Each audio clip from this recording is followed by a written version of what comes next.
안녕하세요. 시네포커스 록사입니다. 오늘은 정지영 감독의 하얀 전쟁에 대해 알아보고자 합니다.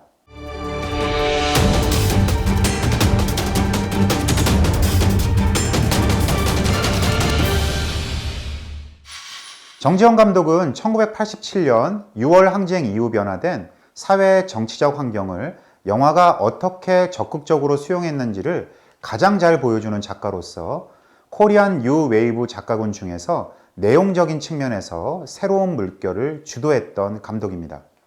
정지영 감독은 다양한 사회 참여 활동을 통해 한국 사회의 부조리한 제도에 투쟁해온 한국 영화계를 대표하는 투사입니다.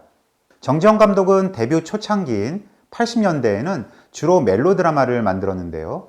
그가 연출한 거리의 악사가 극중 데모 장면을 상징적으로 처리했음에도 주인공이 지프차에 연행되는 장면과 철것이 주인공의 어머니가 기절하는 장면 등 총 10여 분이 검열로 잘려나가게 됩니다.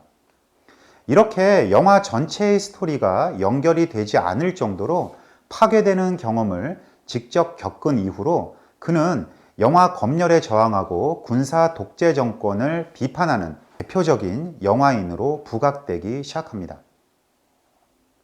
실제로 그는 미국 직배영화 반대 투쟁을 주도하는데요.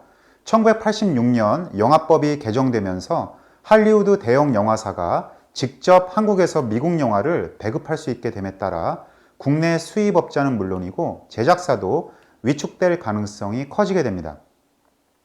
이에 한국 영화가 고사할지 모른다는 문화적 위기감이 커지면서 정지영 감독을 비롯한 이장호, 배창호 감독 등이 적극적으로 나서 직배저지 투쟁위원회가 구성됩니다. 그러나 서울의 시내하우스 등 일부 극장들이 당장의 눈앞에 이익 앞에 굴복하며 UIP 미국 영화사가 배급하는 위험한 정사를 상영하기로 결정합니다. 이에 정지영 감독이 총대를 메고 나섰고 상영을 저지하기 위해 수십만 원어치의 뱀을 구해 코리아 극장과 신형 극장에 풀어버립니다. 이 사건으로 정지영 감독은 폭력 행위 등 처벌에 관한 법률 위반으로 구속되면서 옥고를 치르게 되는데요. 이때부터 정지영 감독의 별명이 스네이크 정으로 불리게 됩니다. 이후 정지영 감독은 스크린 쿼터를 지키기 위해 결성된 영화인 대책위원회의 위원장을 맡는 등 스크린 쿼터 문제에 대해서도 한국 영화인들의 입장을 대변하는 역할을 수행하게 됩니다. 또한 현재도 스크린 독과점 문제 같은 민감한 영화적 이슈에 그는 그 누구보다도 적극적으로 참여하는 엉가주망 정신을 실천하는 영화인입니다.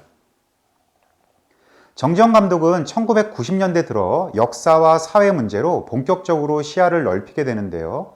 안정효의 동명의 장편소설을 영화한 할리우드 키드의 생애는 영화광인 두 친구들의 1960년대 유신 시절을 그리면서 자신도 모르게 문화 식민지의 노예가 되어가는 현실을 영화를 매개로 간접적으로 비판하는 메시지를 전달합니다. 비록 영화는 흥행적으로는 크게 성공하지 못했지만 시나리오 작가가 된 주인공이 미국 영화의 지나친 영향으로 의도하지 않게 표절 시나리오를 써서 종국에는 파국적인 삶에 이르는 모습을 한국 사회에 미치는 미국 문화의 부정적 영향에 대해 날카로운 일침을 가했다는 평가를 받았습니다. 실제 빨치산으로 활동했던 이택의 자전소설을 영화한 남부군은 한국 전쟁 당시 빨치산 그룹의 모습을 이데올로기적으로 치우친 시각이 아닌 꼼꼼하고 객관적인 시선으로 재현합니다. 남부군은 한국 영화사 안에서도 유래를 찾아보기 힘들 정도로 빨치산과 공산주의자를 인간적으로 묘사합니다. 어려운 일이 닥쳐도 주위 사람들에게 항상 따뜻하게 돌보는 대원이 있는가 하면 치열한 전투 중에 시집을 손에서 놓지 않는 빨치산의 모습도 등장하지요. 그렇다고 영화가 인위적으로 빨치산들을 신격화하거나 영웅시하지도 않습니다.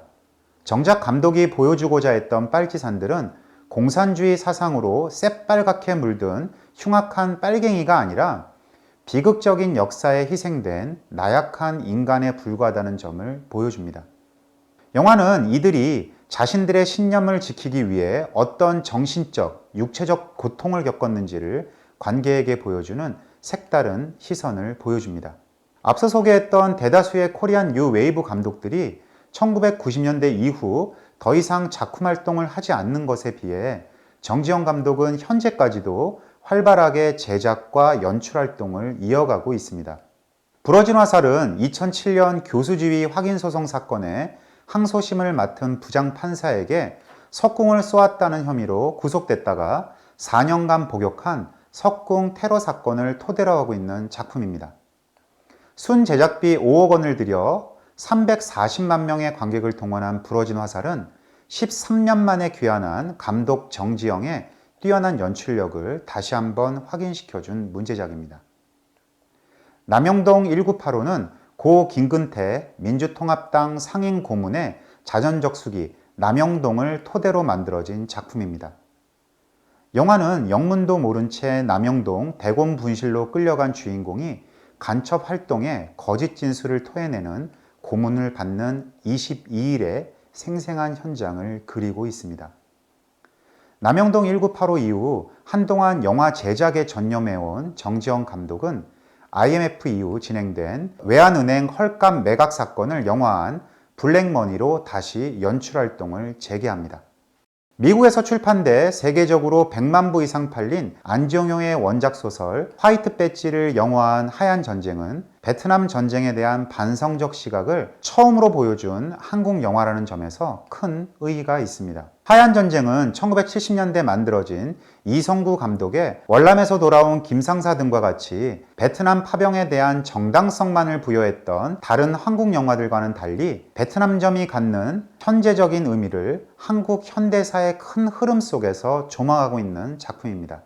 영화는 베트남 파병과 유신 독재 체제를 연관시키며 대담한 사회 비판 의식을 드러내고 있는데요.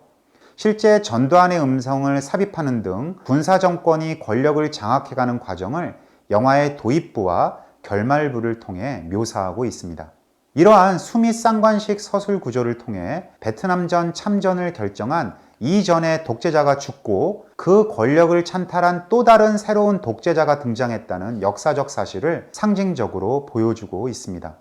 영화는 베트남전에 대한 반성적인 시각을 반영하기 위해 참전 군인의 정신까지 파괴하는 전쟁의 폐해를 소설가 한기주와 변진수 일병의 내적 트라우마를 통해 세밀하게 묘사해 나갑니다. 이렇게 하얀 전쟁은 남부군과 함께 민주화 이후 한국의 현대사를 새롭게 해석하려는 수정주의 역사적 시각을 담고 있다는 점에서 당시 변화된 한국사의 이념적 지형을 민감하게 반영하는 작품이기도 합니다. 하얀 전쟁은 베트남전과 한국의 현대 정치사를 연결시키기 위해 플래시백과 현재 시점이 순환되는 서술 구조를 택하고 있는데요. 특히 과거 시점보다 더 과거로 올라가는 대과거를 그리기 위해 흑백 영상으로 처리된 플래시백 인 플래시백 장면을 삽입하기도 합니다. 안성기 씨가 연기한 소설가 한기주가 어린 시절 한국전쟁 당시 미군에게 초콜릿을 구걸하는 장면과 베트남 아이들의 같은 상황을 교차 편집해서 보여주는 장면이 바로 그것이죠. 이런 교차 편집은 한국에서의 시위 장면과 베트남 전쟁의 양민 학살 장면을 번갈아 보여주는 장면에서도 사용됨으로써 역사적 비극이 계속해서 반복되고 있음을 상징적으로 그려내고 있습니다. 또한 심각한 PTSD, 즉 외상후 스트레스 증후군을 앓고 있는 변일병의 심리 상태를 묘사하기 위한 하이앵글과 로우키 조명의 조합은 전쟁의 후유증과 공포, 그리고 불안감을 안고 살아갈 수밖에 없는 비운의 캐릭터를 훌륭하게 영화적으로 묘사하고 있습니다.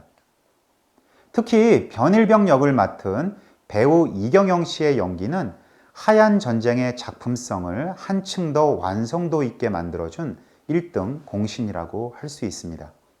1990년대 초 한국 영화의 평균 제작비가 5억에서 6억 원이었던 것에 반해 하얀 전쟁은 당시 제작비 규모로서는 블록버스터급이라고 할 수 있는 약 20여억 원의 제작비를 들여 기존 한국 영화에서는 찾아보기 힘들었던 스펙터클한 전투 장면을 보여줍니다. 촬영팀은 사이공을 중심으로 다낭, 나트랑 등에서 현지 로케이션으로 촬영했는데요.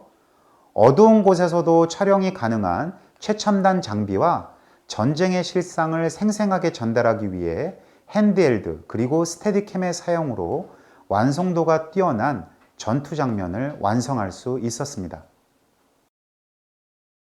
오늘 알아본 하얀 전쟁을 통해 정지영 감독의 작품 세계를 경험해 보시기 바랍니다. 영화를 무료로 볼 수 있는 영상자료원 채널은 화면 아래 링크를 누르시면 됩니다. 다음 시간에는 코리안 뉴 웨이브의 또 다른 기수들인 박광수, 박종원, 장선우 감독의 작품 세계에 대해 알아보겠습니다. 감사합니다.